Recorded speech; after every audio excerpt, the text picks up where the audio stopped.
అది చదివినాక మాట్లాడితే ఆయనకి ఏం తెలుస్తలేదు, ఇక లేదు వాకౌట్ అన్నాడు. మనం వాకౌట్ల కోసం సమావేశం విలువలే కదా, మాట్లాడుకోనికే పిలిచినాం, సూచన తీసుకోనికే పిలిచినాం.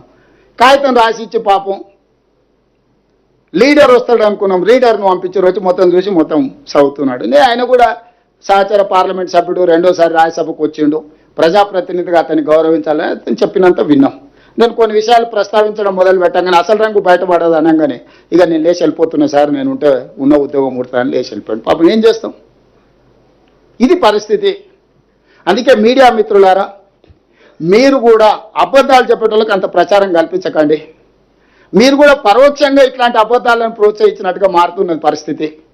దయచేసి ఈరోజు ఉన్న పరిస్థితిని మీరు అర్థం చేసుకోండి. మాకు ఏమి దాపరికం లేదు, ఇందులో తెలంగాణ రాష్ట్ర ప్రయోజనాలే మా ఆలోచన. తెలంగాణ రాష్ట్ర ప్రయోజనాల కోసం ఎవరినైనా కలుస్తాం, ఎవరితోనైనా కొట్లాడతాం.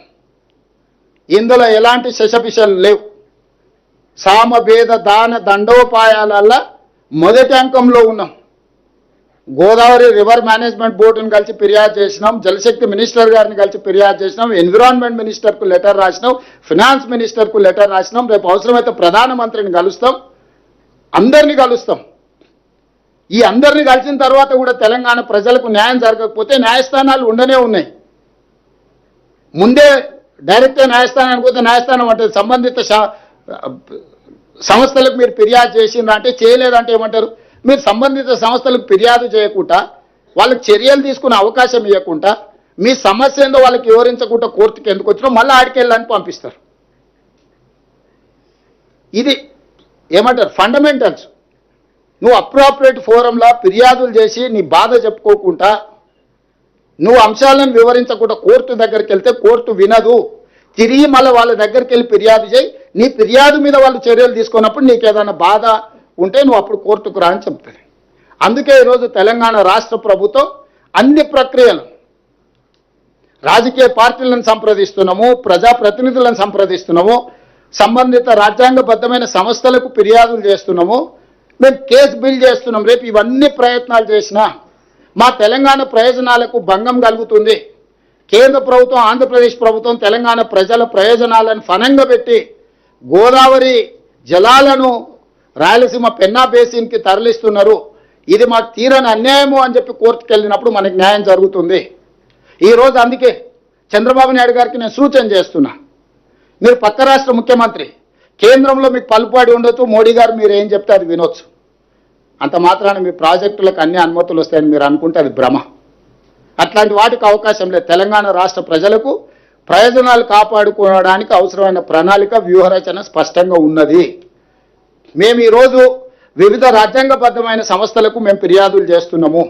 రాజ్యాంగబద్ధమైన సంస్థలు మా హక్కులను కాపాడడానికి, మా హక్కులను మాకు అందించడానికి ముందుకు వస్తే సరే, లేకపోతే న్యాయస్థానానికి వెళ్తాం. అక్కడ కూడా జరగకపోతే ప్రజల దగ్గర పోతాము. అంతిమ నిర్ణేతలు ప్రజల దగ్గర కూడా వెళ్తాము. ఈరోజు నేను వారికి రెండో సూచన చేస్తున్నా.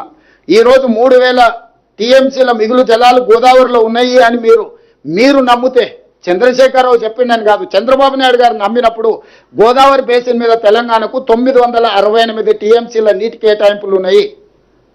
518 టీఎంసీలు ఆంధ్రప్రదేశ్కు ఉంటే 968 టీఎంసీలు తెలంగాణకు అలొకేషన్ ఉన్నది ఉమ్మడి రాష్ట్రంలోనే.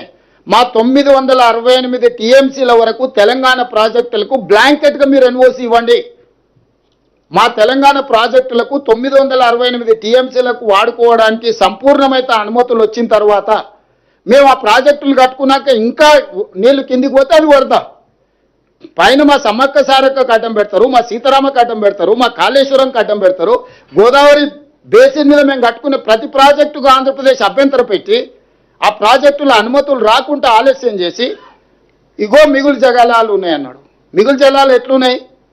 కేసీఆర్ దరిద్రం వల్ల, ఆకలి వల్ల, కేసీఆర్ తెలంగాణకు చేసిన ద్రోహం వల్ల నీళ్లు నీకు వరదొస్తున్నాయి. ఏందయా ద్రోహం? మేడిగడ్డ కూలిపోయింది, సుందీలు అక్కడికి ఇక అన్నారం గురించి నేను చెప్పాల్సిన పని లేదు. అవే చక్కగా ఉంటే ఆ నీళ్లు మేము ఎత్తిపోసుకుని ఉంటే నీకు వస్తుండేనో రాకుంటుండేనో లెక్క తెలుస్తుండే.